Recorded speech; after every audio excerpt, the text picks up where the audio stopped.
Hello, ladies and gentlemen. Welcome back to Reserved Investments. So let's have a candid discussion. Let's talk about MetaZoo. Let's talk about the fallout. Let's talk about the risks of speculating in the antiques and collectibles trade, especially on modern era collectibles, especially after seeing the COVID run up in prices, the subsequent crash, and now people hurting, making bad mistakes, making bad decisions, and continually pouring money into some of these markets even still, without learning that if you're going to invest long-term in the antiques and collectibles trade, you diversify in it. It should never be the main course. This is why I don't get along too much with the crypto bros and the gold bugs. The gold bugs and the crypto bros, they put everything they have in cryptocurrency and gold. That is a recipe for disaster. If you look at the long-term potential of gold and the price potential of gold and compare the returns to that of a simple S&P 500 index fund, you will see that the S&P 500 index fund outpaces the returns of gold. Cryptocurrency is an alternate asset class. You don't need to own cryptocurrency or Bitcoin to live. It is a Ponzi scheme. I keep saying this. Those of you that think that putting money into a lot of these cryptocurrencies, even Bitcoin, in my opinion, is like you're investing in blockchain technology, you are not. You are the equivalent of somebody back in the 1990s who was putting money in AOL stock or Netscape stock. Where did that get you in the year 2024? It got you nowhere. This is exactly why I always tell people, if you're thinking of investing in antiques and collectibles, you have to have the right mindset. If you're thinking of investing in gold, silver, Bitcoin, cryptocurrency, futures, options, you have to have the right mindset. It is not like investing long-term in financial assets. If you go back through all the videos that I put out in this particular channel, I warn you, there are inherent risks to any type of alternate asset investing. Well, here we are, February of 2024. Word just came down that MetaZoo is pretty much ceasing to exist. And there's a lot of people reaching out to me, Sean, you don't understand. I put $5,000, $10,000 in MetaZoo. Are you telling me it's all gone? Are you telling me there's nothing I can do? And I have to tell these individuals, you need to understand the way these markets work. If you would have took that $10,000 and let's just say you would have put 5,000 of it in a well-diversified financial portfolio or even just an S&P 500 index fund, and you took the other 5,000 and put it in vintage Pokemon cards, for heaven forbid, you would be okay right now. But instead, you had to latch on the newest thing. You had to get in on the ground floor because if this thing goes to the moon, you're going to profit substantially. Do you see what greed does to the average person? Do you see why on this particular channel I often get accused of being negative? And I have to say to my critics, I'm not negative. I'm looking at these markets the way they are. A lot of the Timmies, Kimmies, and Poindexters are coming into this game, and they're coming into them with heavy bags of nostalgia in tow. How do you like that analogy? And they're making very bad decisions. Saying this again, because I repeat this in almost every other video where I talk about pop culture collectibles. You cannot manufacture a true organic collectible. You cannot manufacture organic rarity. It doesn't happen. Just because Nintendo, Funko Pop, Lego, the Pokemon Company, Wizards of the Coast, makers of Magic the Gathering, just because they limit production on an item does not mean it is quote unquote organically rare. You guys have got to learn how these markets work. You know, back in February of 2018, literally 6 years ago, I wrote an article for Antiques and Auction News entitled, "Is Speculation Really the Mother of All Evils?" And I'm not going to read this whole article for you. I'm not going to make you sit through that.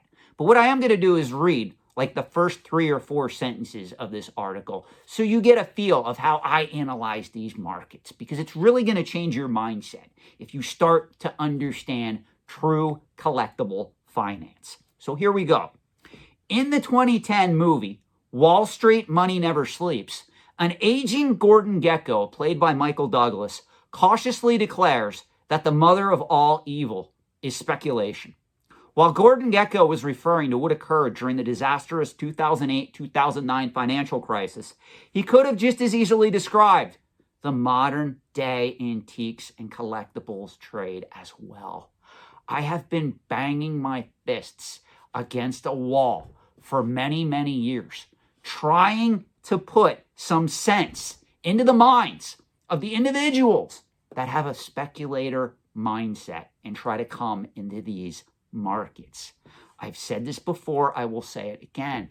97% of you, that's what pretty much the numbers show. The statistics show, you can look this up, 97% of you that come into these markets and attempt to speculate on them will lose over the long term. Are you aware that if you simply buy and hold an index fund, a freaking total stock market index fund, an S&P 500 index fund for 20 years, there is a 98.9% chance you will make money. The only way you will lose money is if you start investing in that fund and all of a sudden the economy goes to shit. You don't put any more in there. You come back 20 years later after the economy recovers, and immediately before you go to take that money out, it goes to shit again. It goes down to where it was previously when you originally invested that money. An S&P 500 index fund, ladies and gentlemen, cannot go to zero. I get in a lot of heated arguments with Pokemon Timmies, with gold bugs, with crypto bugs, with MetaZoo people that think they're going to get rich because some dude comes on YouTube and says, hey, look at this collectible card game. It's new out of the gate. Buy the first edition. It's limited, and put it away. For an S&P 500 index fund to go to zero, you are aware every single company that makes up that damn fund has to go completely bankrupt. During the financial crisis of 2008, 2009, I was screaming at people, do not sell your index funds. Buy more. Now's the time to buy. The Timmies, Kimmies, and Poindexters didn't listen to me. They said it's all going to go to zero. It never went to zero. It dropped 40 to 50%. We were already in recovery mode. Today, let me give you a statistic here. Those of you, if you literally would have put $10,000 in an S&P 500 index fund in 2007, and literally the next day, the next 6 months, the market cratered and lost 40 to 50%. If you would have done nothing, done absolutely nothing, and just held it to today, are you aware you would have 4 to 5 times your money? That $10,000 would have turned into $40,000 to $50,000 just by doing nothing. When you look at antiques and collectibles, look at these markets. There's no underlying cash flows, guys. That's why they're inherently risky. This is what a lot of people do not understand. And I have been screaming at the top of my lungs with crazy hand movements, the whole 9 yards, crazy hair, whiteboard videos since this channel started, warning you guys about speculative markets like this.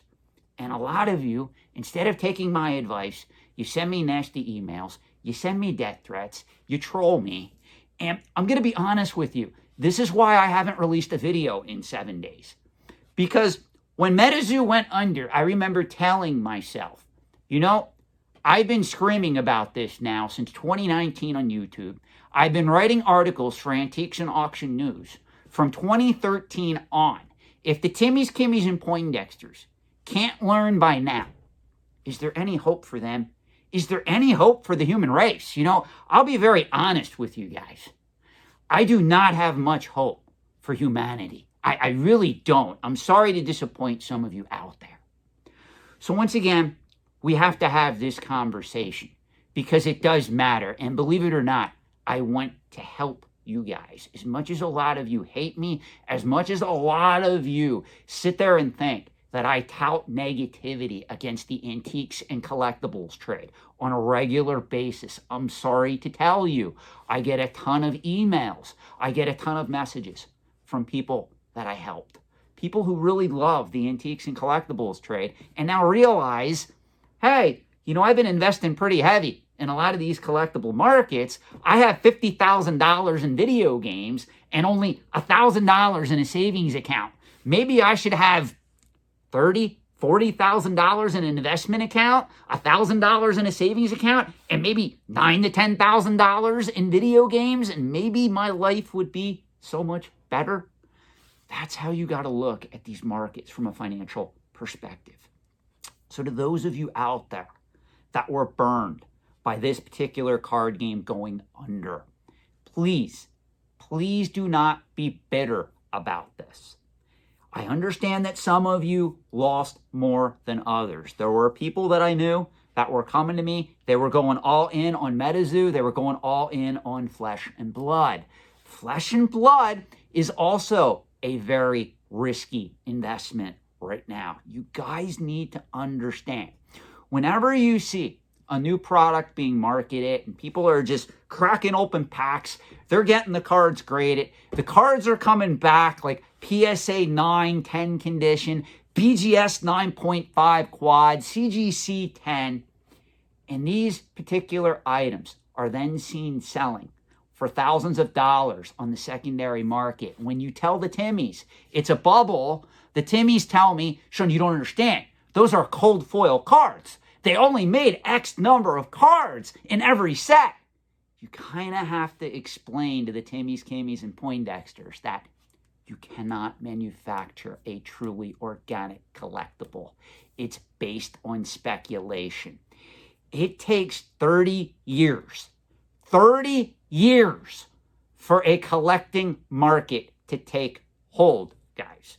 I've been preaching that since day one on this channel. If you don't believe me, go to Google right now and Google Harry Rinker, R-I-N-K-E-R, 30-year rule. And you're going to see articles on this where Harry Rinker came up with this 30-year rule that every particular item is extremely speculative from a financial standpoint for the first 30 years of its life.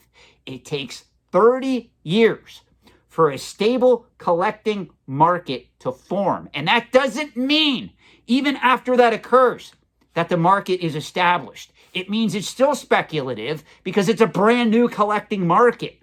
This is why when you guys reach out to me and say, Sean, you don't understand. Pokemon's almost 30 years old right now. Magic the Gathering just had its 30-year anniversary. That's great. It finally hits the bucket of being a speculative collectible. It is not a collectible that is established or even anywhere near mature or sophisticated. This is why I get in arguments with the comic book bros. They come to me and they say, hey, Sean, you don't know what you're talking about. My Incredible Hulk 181 was printed back in 1975. It's an established market.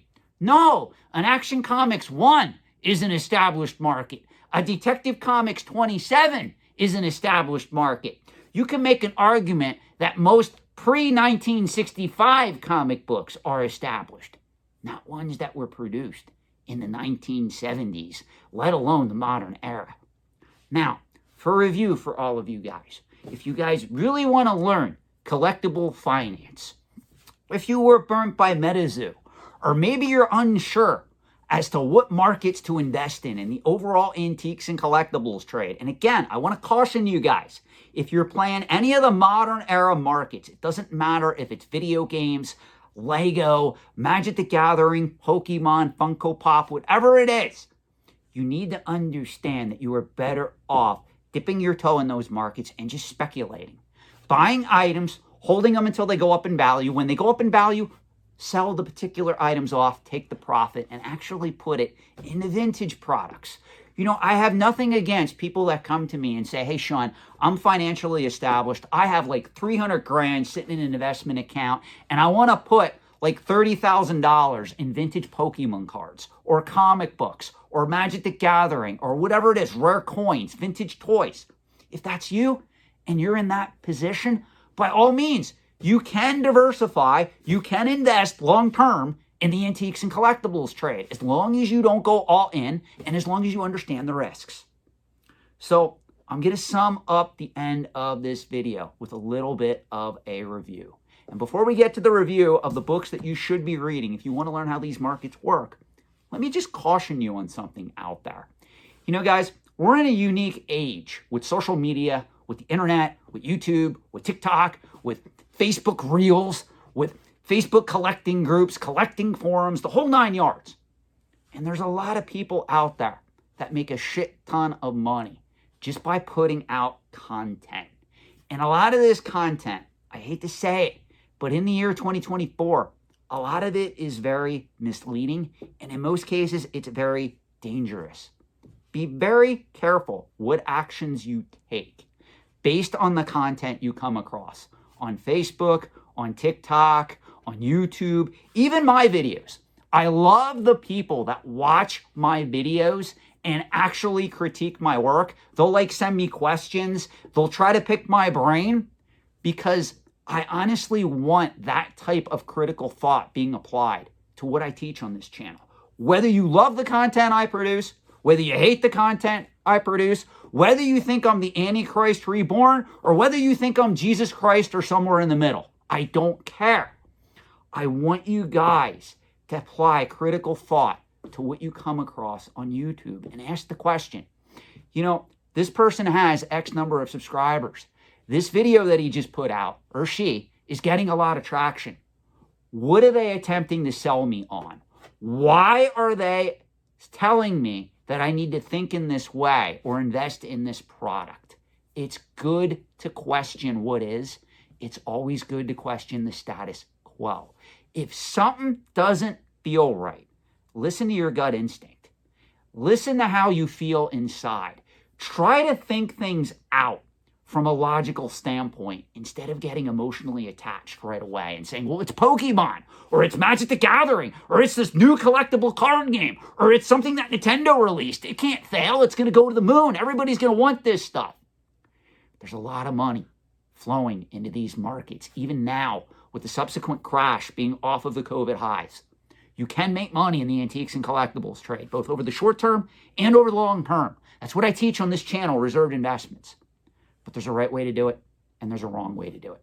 So now, before we end this video, there are 3 books I'm going to recommend you guys read. You guys that have been with me since the beginning, you already know these 3 books that I'm going to be bringing up right here and now. The first book, Killer Stuff and Tons of Money. I still get people that email me asking me, Sean, what was that book that you brought up when you first started this particular YouTube channel? This is one of the greatest books ever written on the antiques and collectibles trade. Spoiler alert, it is a little bit negative because it was written during the financial crisis. You got to keep that in the back of your mind when you're going through this book. But you can get this book, less than 20 bucks on Amazon. It's the best $20 you will ever spend. Next book I recommend, if you can find a copy, How to Make the Most of Your Investments in Antiques and Collectibles. Be warned, it's the first insider's guide to manipulating the antiques and collectibles markets to maximize your investment. This was written in the 1980s before the internet by Harry Rinker, collectibles expert Harry Rinker. This book is well worth reading. You will come away with a better financial understanding of how these markets work if you read this book cover to cover. The final book I want to recommend, and I'm going to recommend this with a caveat.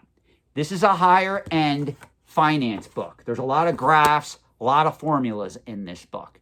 You want to spend the money on this book? You really want to learn how people like me, people that are educated in finance, analyze these markets? Collectible Investments for the High Net Worth Investor. And I'm going to give you a spoiler alert on this book. If you read this book, some of you are going to get really bored because there's no talk of pop culture collectibles in this book.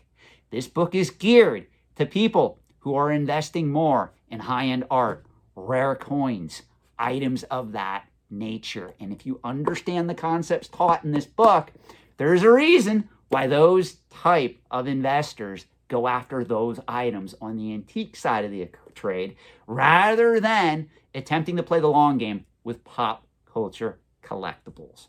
So that's all I'm going to say, guys. Just be careful going forward. My heart goes out to all of you, a lot of you that bought into the lies as to how these markets work, thinking that your MetaZoo collection is going to finance your retirement 10, 20, 30 years into the future. I could recommend some more books that talk about the junk wax era of sports cards, because back in the 1980s and 90s, people thought the same thing, who were buying factory sealed cases and booster boxes of modern era sports cards, putting them away. It's exactly like what is happening right now in the year 2024 with a lot of these collectible card games, with a lot of these items that are being pumped up to the moon from social media influencers and the like. Use caution out there. Please let me know your thoughts in the comment section below. Do I need to do a follow-up video on this? Do I really need to go on hardcore analysis as to why MetaZoo failed? Why is it that somebody like me was able to come out of the gate in 2019 when MetaZoo was released? What did I tell you guys? I do not put a lot of validity in that particular card game. Same thing with Flesh and Blood. I like Flesh and Blood. I've actually played Flesh and Blood. I can honestly make a case for Flesh and Blood being around at least the next 5 to 10 years. I'm not going to say it's going to stand the test of time like Magic the Gathering or Pokemon. It could, but Flesh and Blood had a lot more going for it than MetaZoo. And please do not take that as an endorsement to invest or speculate in Flesh and Blood. Thank you for watching. Have a great evening. Again, let me know your thoughts in the comment section below.